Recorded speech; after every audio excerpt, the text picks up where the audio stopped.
this is outside the polytunnel. So here, these 3 beds here to this path here was potatoes. It was all 1 bed. It was potatoes until about last month. Then I put this muck down. It's quite old muck, but it's still quite wet. Down for where the beetroot will be.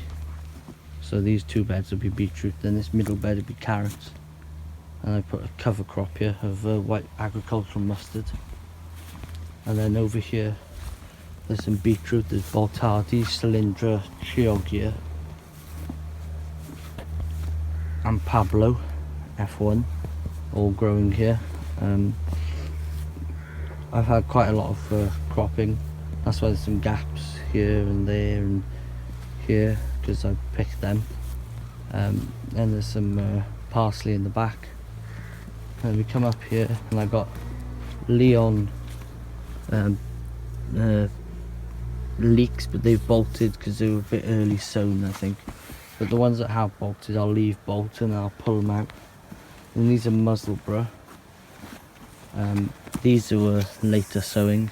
Got given these again, but they're doing well. I've planted these as low as I could, about 6 to 8 inches down, but they're cropping quite nicely. Then here there's agricultural white mustard again, cover crop and field beans, but that was following cabbage and Calabri. I've got a grapevine going there, and this is purple sprouting broccoli. There's some Brussels there, some red cabbage in the middle and more purple sprouting. They're coming quite well. There's the peas they've finished, so I'll be cutting them down soon. Swede, I'll show you the swede from the back in a minute, because these are the younger ones and the ones in the back are a bit older. Beans, these are really big, tall, bushy beans. Quite a lot of crop coming off them. We had 7 kilos on Friday, I think it was, off the 4 trellises. I've got another 2 in a minute. And then there's some carrots here coming in this bed. They're main crop, so they won't be picked till next month, I think, or the month after, November probably, it's October, November. And there's another trellis of beans here, but they're not so thick, they're a bit more patchy. And there's corn here.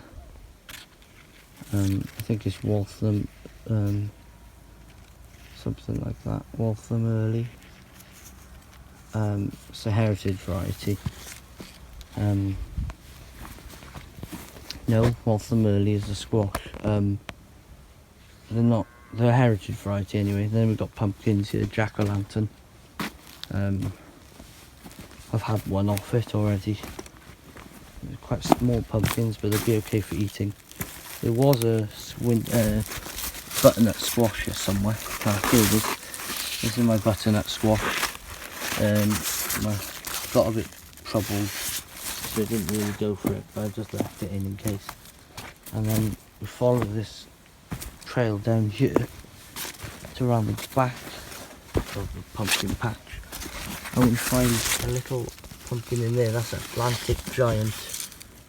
It's still quite hard, so it's going to be okay. It's definitely good soft, because the last one I chucked it there. Actually, it went all soft and it's full of bugs.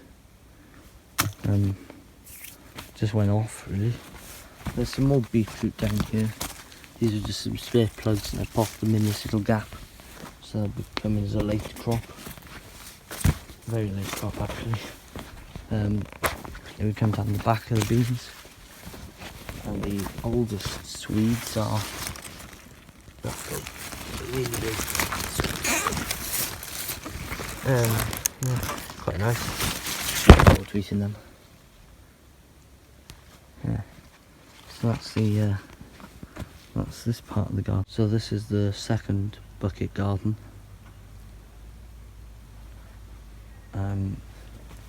So I grow a lot of a few perennials here. So I've got some strawberries.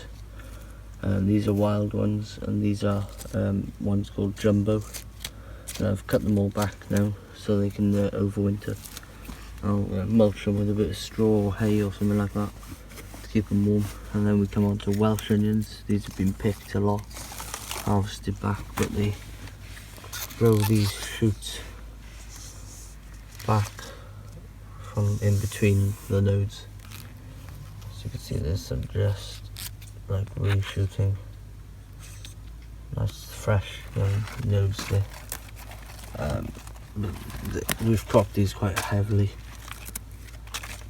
Then there's some Welsh, this was spring onions and a kohlrabi, but slugs have finished this kohlrabi, so I'll be planting something else here.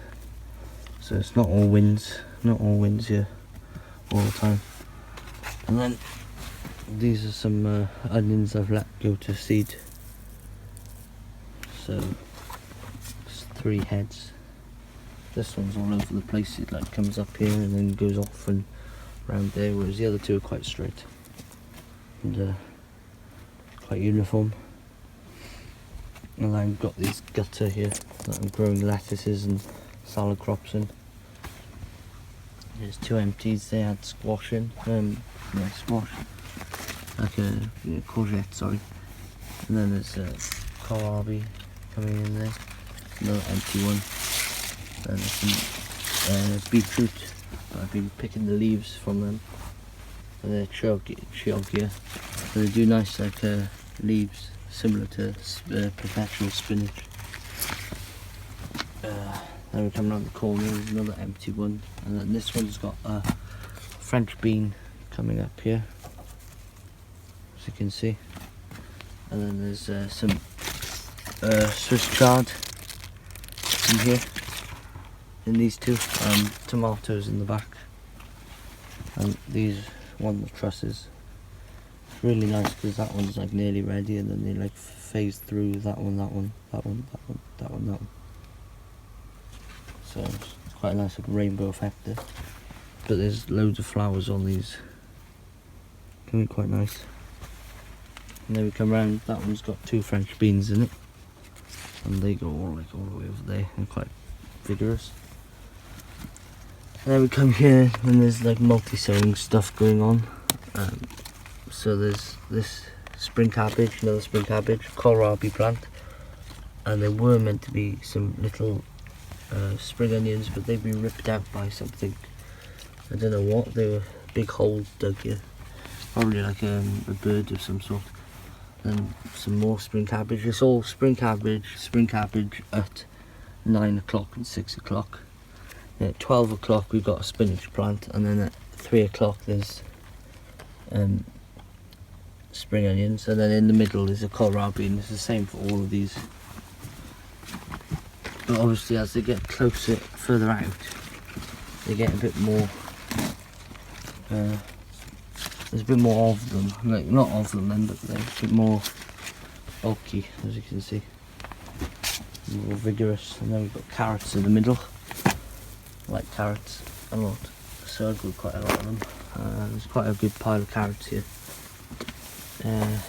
They're still quite small. They were quite, not in early sowing, in mid-season sowing then. Chardonnays again. And then there's some sweet peas trailing up here. Beautiful colouring on them, and they smell really nice too. But I'm leaving some pod up to save the seeds from them. So I'm hoping to be a bit more self-sufficient with seeds. So I might do a video on seed saving. But there's these nice coloured ones. There's some whites. And they go really tall. You know, this is probably looking at 5 foot tall on the highest ones there. And these are a really nice colour. I'm going to save seeds from these. They're a nice deep pink colour, like a highlighter colour, pink highlighter.